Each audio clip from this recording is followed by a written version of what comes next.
terbaru kemarin ya di Knesset Israel ya, itu sudah diusulkan ya, kalau di Indonesia itu namanya prolegnas, program legislasi nasional. Untuk legislasi tahun 2026 ini Knesset Israel sudah merancang resolusi ya, disepakati oleh seluruh atau mayoritas anggota parlemen Israel namanya Knesset, dan akan diratifikasi oleh pemerintah Netanyahu ya. Apa resolusinya? Mereka akan mengeluarkan resolusi dari parlemen Israel yang isinya memerintahkan pemerintah untuk membatalkan semua bentuk perjanjian damai dengan Palestina ya, mulai dari tahun 93 ya, antara Israel dengan PLO, lalu 94 Israel dengan kerajaan Yordania dan lain sebagainya. Mereka mau batalkan. Mereka sudah bilang tidak ada negara Palestina, tidak ada yang namanya negara Palestina, tidak ada yang namanya pengungsi punya hak pulang warga Palestina. Mereka tidak mengakui orang-orang Palestina memiliki hak atas negeri mereka sendiri, tanah air mereka sendiri, dan mereka telah mencaplok dan menguasai Yerusalem, yaitu Al-Quds, sebagai ibu kota abadi bagi negara Israel.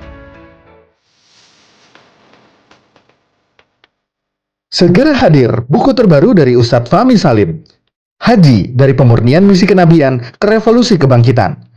Buku ini berisikan 336 halaman yang merupakan sebuah karya reflektif yang mengajak para pembaca menelusuri makna haji lebih dalam dari sekedar ritual tahunan. Buku ini menghadirkan perspektif spiritual, historis, dan peradaban yang menggambarkan ibadah haji sebagai momentum pemurnian jiwa, sekaligus titik awal kebangkitan umat. Melalui bahasa yang mengalir dan analisis yang tajam, pembaca diajak untuk memahami hakikat haji sebagai perjalanan menuju Allah. Selain itu, pembaca juga diajak untuk menilai persatuan dan kesetaraan dalam beribadah. Dimensi sosial dan peradaban dari manasik haji sampai peran haji dalam menjaga warisan kenabian hingga spirit kebangkitan umat dalam bingkai tauhid. Buku ini lebih dari sekedar buku religi. Ini adalah ajakan untuk melihat ibadah haji sebagai gerakan transformasi diri dan gerakan keumatan. Segera hadir di toko buku favorit Anda dan jangan lewatkan kesempatan untuk menjadi bagian dari perjalanan bermakna ini. Untuk pemesanan, hubungi nomor berikut ini atau klik link di bawah ini.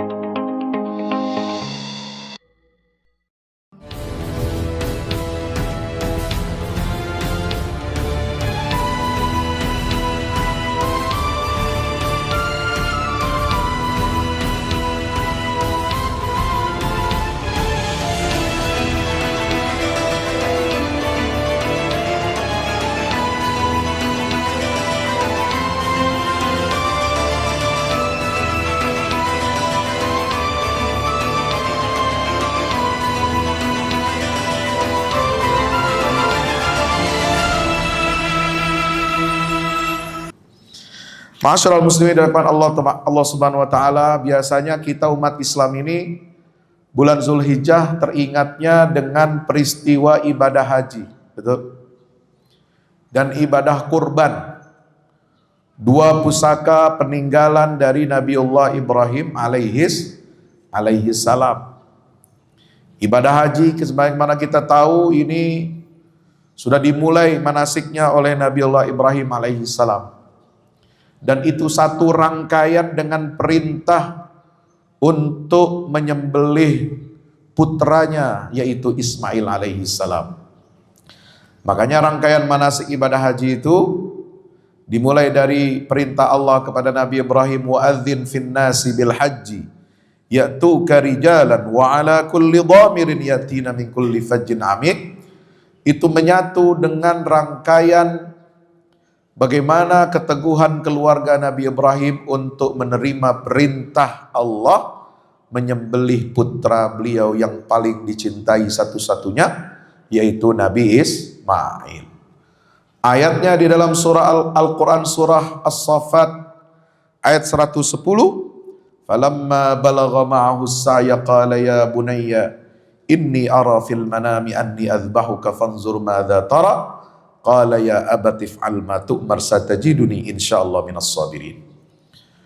Ketika Nabi Ismail telah usianya mencapai usia memasuki dewasa, dia bisa mandiri bekerja untuk membantu kedua orang tuanya, maka Allah perintahkan kepada Nabi Ibrahim, wahai Ibrahim, di dalam mimpi, aku perintahkan engkau untuk menyembelih putramu. Maka Ibrahim sampaikan perintah itu kepada Ismail. Apa jawaban sang anak itu yang disebut dalam Al-Quran, fabasyarnahu bighulamin halim, seorang putra yang sangat santun dan sabar. Ya abatif alma tu'mar satajiduni insyaallah minas sabirin. Wahai ayahanda, kerjakan, tunaikan, laksanakan apa yang telah diperintahkan oleh Allah kepadamu, insyaallah engkau akan mendapatiku termasuk orang-orang yang sabar. Tapi jarang umat Islam yang menyadari bahwa peninggalan Nabi Ibrahim itu bukan hanya 2 syariat ibadah, yaitu haji dan kurban, tetapi juga 2 masjid yang suci. Masjid yang pertama dibangun di atas muka bumi kita tahu adalah Ka'bah.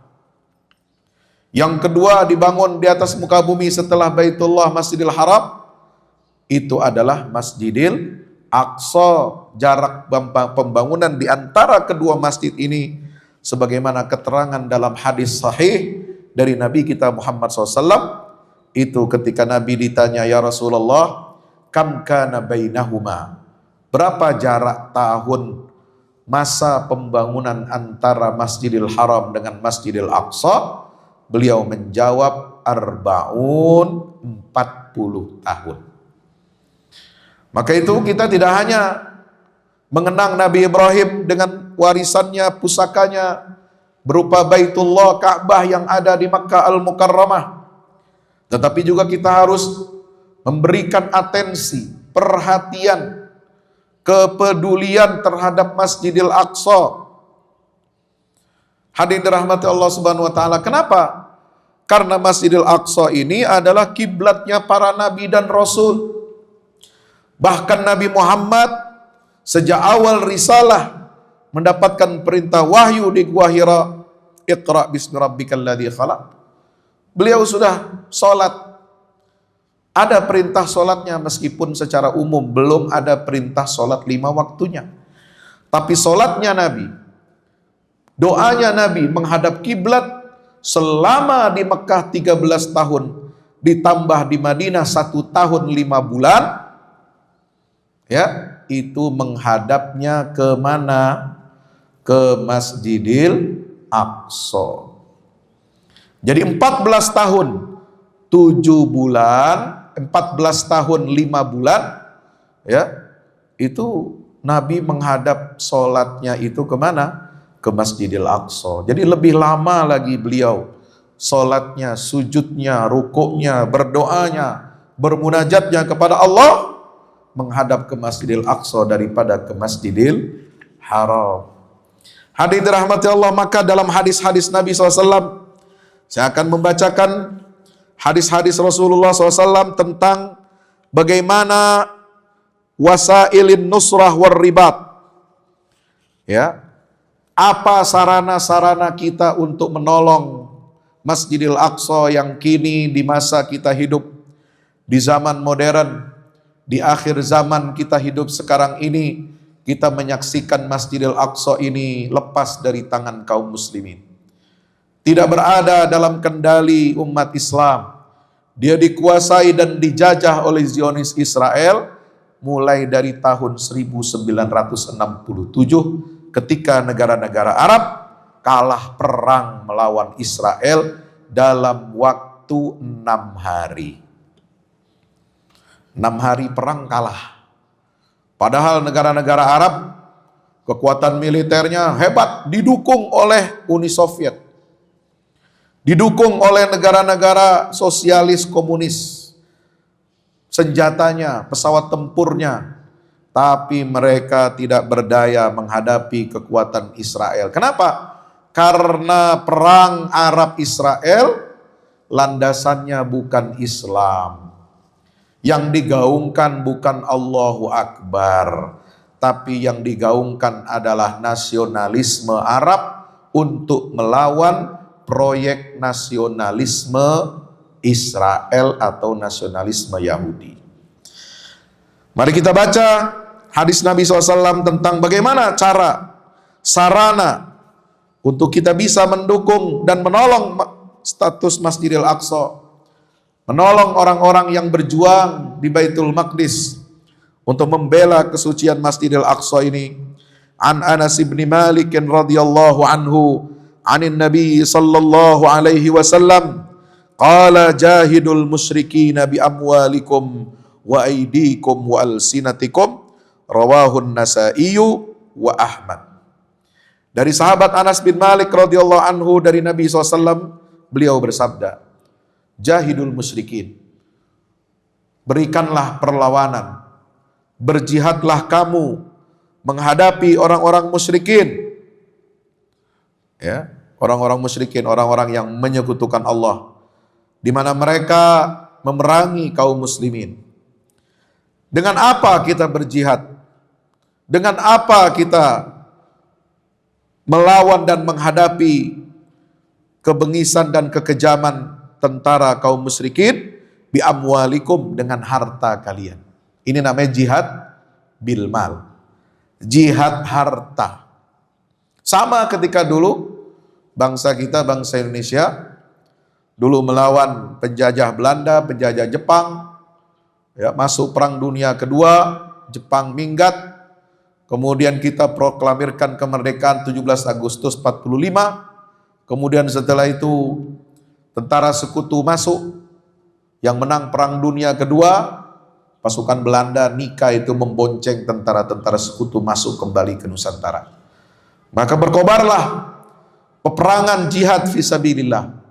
Bukan hanya jihad di masa-masa era kesultanan Islam. Di ujung barat, dari ujung utara Pulau Sumatera, dari Aceh, kemudian kesultanan Melayu di Sumatera Utara sampai ke Minangkabau ini, sampai ke Palembang, Kesultanan Palembang, sampai ke Jawa, Sumatera, Kalimantan dan sebagainya. Bukan hanya itu, tapi jihad fisabilillah, perang sabil ini juga mewarnai, ya, perang revolusi kemerdekaan Indonesia setelah diproklamirkan. Maka di situ ada apa? Jihad bil amwal, jihad dengan harta.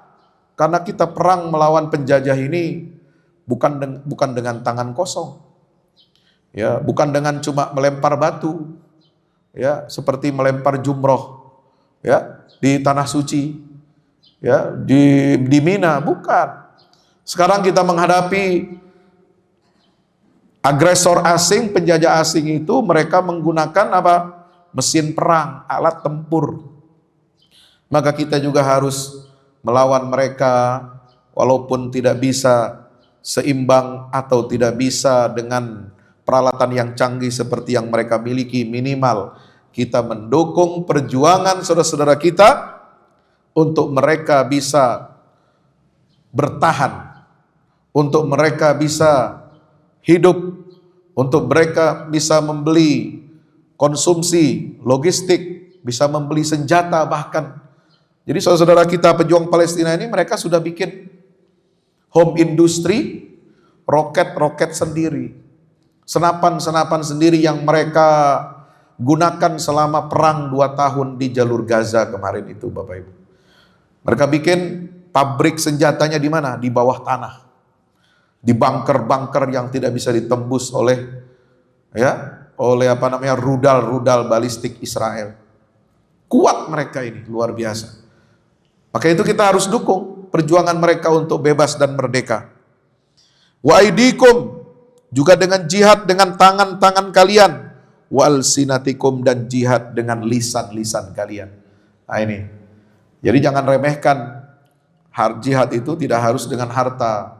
Jihad dengan tangan, ya, dengan kerja keras kita, dengan ketekunan kita, termasuk kita mencari nafkah, itu adalah bagian dari jihad. di jalan Allah untuk apa? Mengalahkan dominasi orang-orang kafir, mengalahkan dominasi orang-orang musyrikin, dan jihad dengan lisan, menyampaikan kebenaran walaupun itu pahit. Insya Allah. Tetapi yang penting untuk kita berikan, kalau kita tidak bisa berjihad dengan fisik kita, raga kita, kita lemah juga, tidak sanggup untuk bepergian jauh, maka yang bisa kita lakukan adalah dengan mengirimkan harta terbaik kita untuk mendukung para mujahidin. Hadis berikutnya, an Abi Sa'idin al-Khudri radhiyallahu anhu anin Nabi annan Nabiy SAW qala. Dari Abu Sa'id al-Khudri, sungguhnya Nabi SAW bersabda, inna min a'zamil jihad kalimata adlin inda sultanin jahir.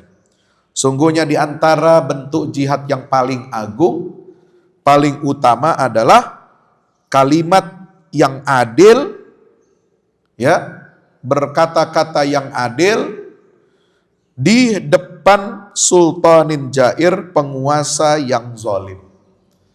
Ya. Wa fi riwayatin afdalul jihad kalimatu adlin inda sultanin jair.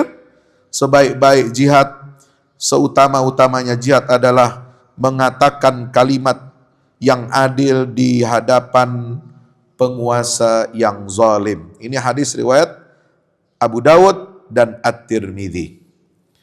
Hadis berikutnya, an Ummid Darda, an Abi Darda, anin Nabi SAW, man radda an irdi akhihi raddallahu an wajhi nara yaumal qiyamah. Dari Ummu Darda, ya, kemudian dia meriwayatkan dari suaminya Abi Darda. Dari Nabi SAW beliau bersabda, siapa orang yang membela, ya, menangkis atau membela kehormatan saudaranya. Ada orang memfitnah saudara kita, teman kita. Ada orang melemparkan tuduhan-tuduhan palsu kepada orang baik saudara kita. Lalu kita membela orang yang difitnah ini, kita bantu dia untuk membersihkan nama baiknya, raddallahu an wajhihin nar yaumal qiyamah, maka Allah akan membela dan akan memalingkan dari wajahnya apa? Memalingkan wajahnya dari api neraka di hari pembalasan atau hari kiamat nanti. Ini hadis diriwayatkan dalam Sunan At-Tirmidzi, hadis nomor 1931. Kenapa hadis ini disampaikan? Perlu kita sampaikan karena sebagai bentuk dukungan moral kita kepada orang-orang yang berjuang membela Baitul Maqdis adalah membela kehormatan mereka. Ya, selain membela dengan apa? Jihad bil mal, dengan harta. Untuk beli makanan, beli minuman, ya. Kemudian beli obat-obatan, beli perlengkapan-perlengkapan yang mereka butuhkan, tenda-tenda tempat mereka untuk apa? Berteduh, ya. Atau bahkan juga kita jihad bil mal dengan harta untuk apa? Membantu mereka untuk mengembangkan senjata atau teknologi persenjataan mereka. Ini perlu. Dengan lisan juga kita bela saudara-saudara kita. Sebab tidak sedikit ada orang yang memfitnah para mujahidin di Gaza, di Palestina, dan juga mungkin di tempat-tempat yang lain. Yang melemparkan tuduhan dan fitnah yang keji bahwa para mujahidin ini, ya, mereka berjihad melawan penjajah itu tidak sesuai dengan aturan syariat. Mereka melawan penjajah Israel itu tidak mengikuti sunnah Nabi, katanya. Mereka melawan penjajah Zionis yang setiap hari membunuh, mengusir, menggusur, mengambil alih tanahnya, propertinya, perdagangannya, itu dianggap apa? Mereka melawan Israel itu akan menyebabkan bencana yang jauh lebih besar, mereka melawan Israel itu nanti akan menghancurkan kesepakatan damai. Padahal tanpa ada perlawanan dari rakyat Palestina, kesepakatan damai itu sudah tidak ada. Israel tidak pernah mengindahkan kesepakatan perjanjian-perjanjian damai apapun, dan itu sesuai dengan ayat-ayat Al-Quran yang menggambarkan bahwa mereka adalah kaum yang suka mengingkari janji dan suka melanggar perjanjian. Terbaru kemarin ya di Knesset Israel ya itu sudah diusulkan. Ya, kalau di Indonesia itu namanya prolegnas, program legislasi nasional. Untuk legislasi tahun 2026 ini Knesset Israel sudah merancang resolusi ya, disepakati oleh seluruh atau mayoritas anggota parlemen Israel namanya Knesset, dan akan diratifikasi oleh pemerintah Netanyahu ya. Apa resolusinya? Mereka akan mengeluarkan resolusi dari parlemen Israel yang isinya memerintahkan pemerintah untuk membatalkan semua bentuk perjanjian-perjanjian damai dengan Palestina.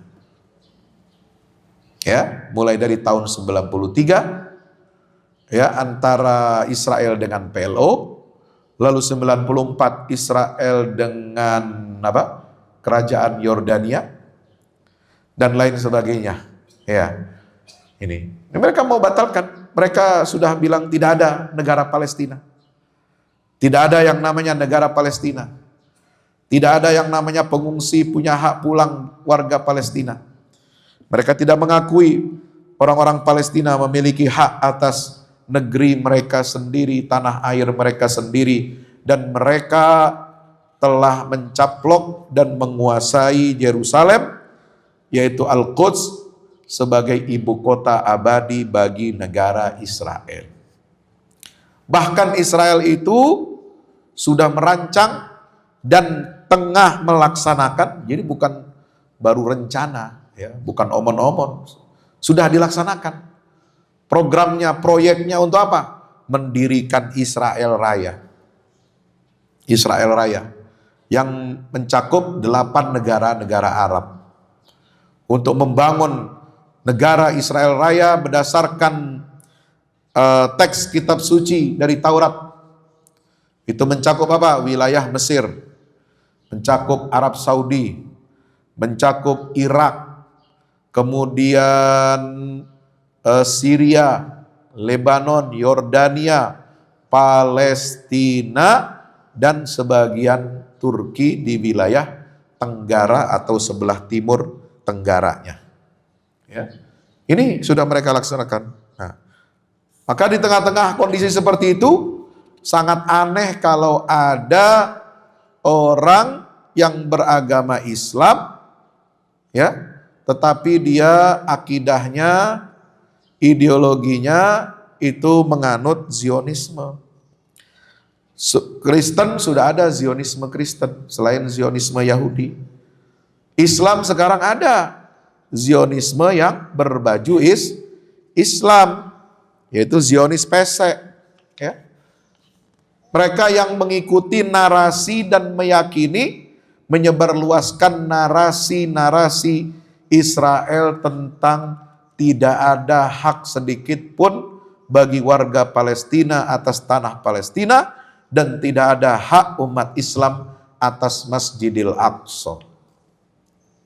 Di tengah-tengah itu apa? Ada fitnah. Mereka yang sedang berjuang ini adalah bughat. Mereka yang berjuang melawan Israel itu adalah khawarij. Mereka yang berjuang melawan penjajahan itu adalah tidak mematuhi dan tidak mengindahkan syariat Islam. Nah, kita umat Islam yang masih waras, yang masih punya akal sehat, kita harus membela kehormatan para mujahidin, para pejuang Palestina di garis depan, karena Allah memberikan apa? Reward, pahala, balasan orang yang membela saudaranya, di mana kehormatannya itu apa? Diinjak-injak dan direndahkan, difitnah, maka Allah akan membebaskan kita dari siksa api neraka di hari kiamat. Terakhir, hadis dari Maimunah radhiyallahu anha maulatin Nabi SAW, yaitu sahabat perempuan namanya Maimunah. Ya, beliau ini seorang pelayan dari keluarga Nabi, maulatin Nabi SAW. Qalat, dia berkata, qultu ya Rasulullah, aku bertanya kepada ya Rasulullah, wahai utusan Allah, aftina fi Baitul Maqdis, beri kami fatwa tentang Baitul Maqdis. Apa hakikat Baitul Maqdis itu? Qala ardul mahsyari wal mansyar. Baitul Maqdis adalah negeri tempat penciptaan manusia pertama kali. Karena tanah yang dipakai untuk menciptakan Adam dan Hawa itu berasal dari tanah Baitul Maqdis.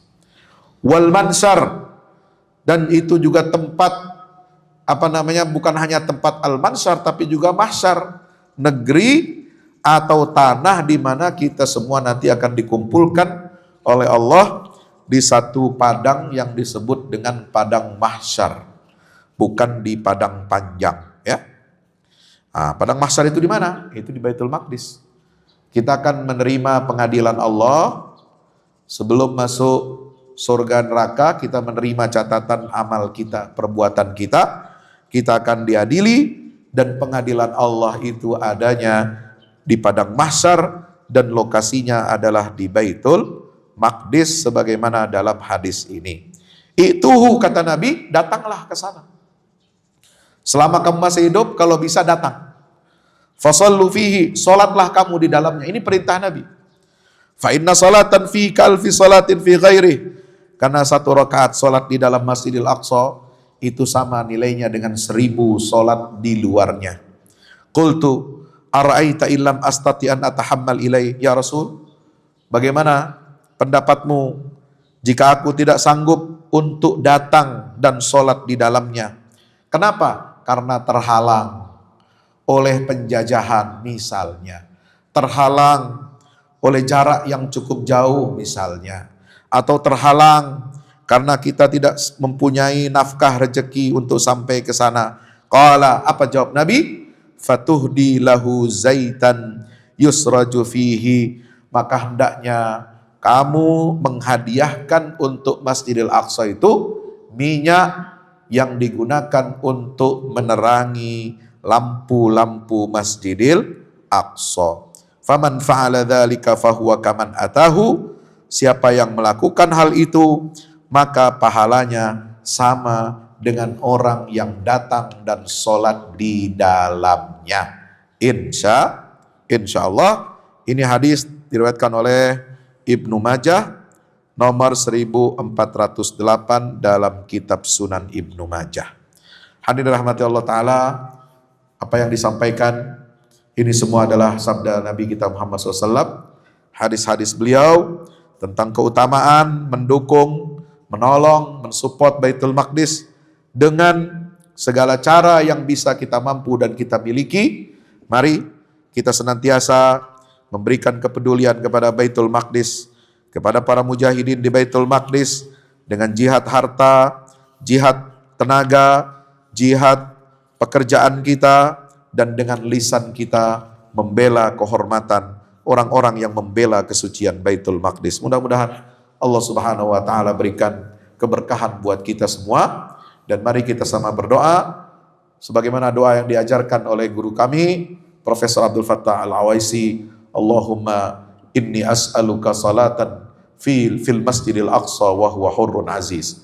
Kalau Nabi tadi mengatakan datanglah kamu ke Masjidil Aqsa, salatlah kamu di dalamnya. Kalau kita belum sanggup ke sana, maka minimal kita berdoa kepada Allah, ya Allah, aku mohon kepadamu agar bisa Engkau izinkan kami, mampukan kami salat di Masjidil Aqsa dalam keadaan masjid itu terbebas dan merdeka dari penjajahan. Amin ya rabbal alamin. Jangan lupa doa-doa ini di dalam salat kita, di dalam sujud-sujud kita, dalam munajat kita kepada Allah, jangan lupakan Masjidil Aqsa, insya Allah. Aku qouli hadza astaghfirullah li wa lakum. Wassalamualaikum warahmatullahi wabarakatuh.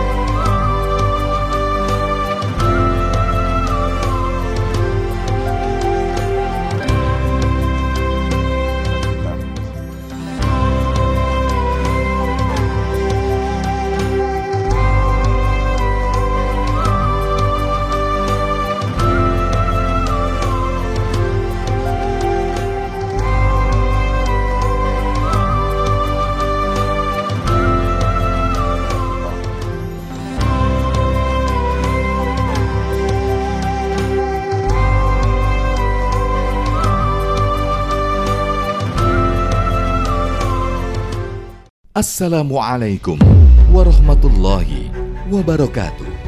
Yang terbaru dari Al-Fahmu Institute, buku petunjuk manusia pilihan, karya Ustadz Fahmi Salim. Dari keseluruhan jumlah ayat-ayat Al-Quran, sekitar sepertiganya adalah berupa kisah-kisah. Hal ini menjadi dalil yang sangat jelas tentang pentingnya sebuah kisah.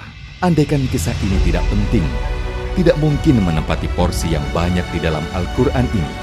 Kisah Al-Quran mempunyai keistimewaan yang membedakan dengan kisah-kisah lainnya, seperti kisah sejarah ataupun fiksi.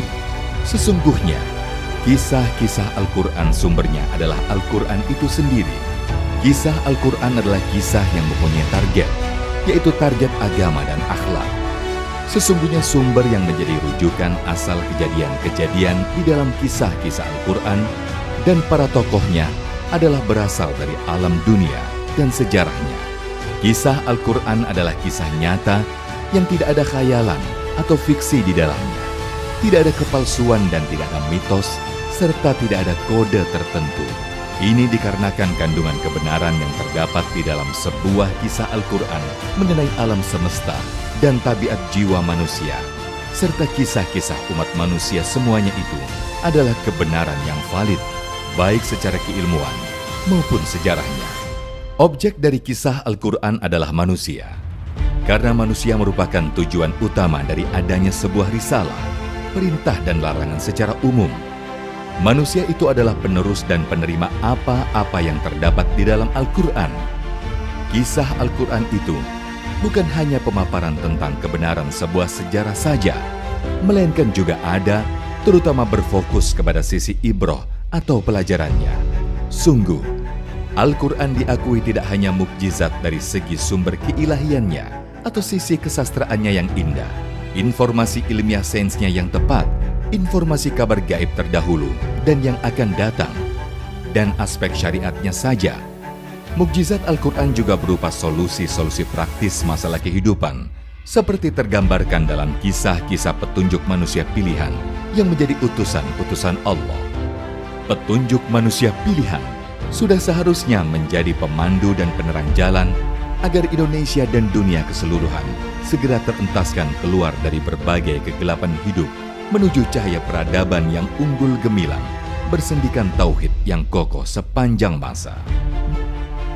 Dikemas dengan tuturan yang mengalir, bercerita tanpa menggurui, petunjuk manusia pilihan bisa menjadi khasanah di setiap keluarga untuk memetik pelajaran dari kisah-kisah manusia terdahulu, dan pelajaran itu berkaitan erat dengan kehidupan kita masa sekarang.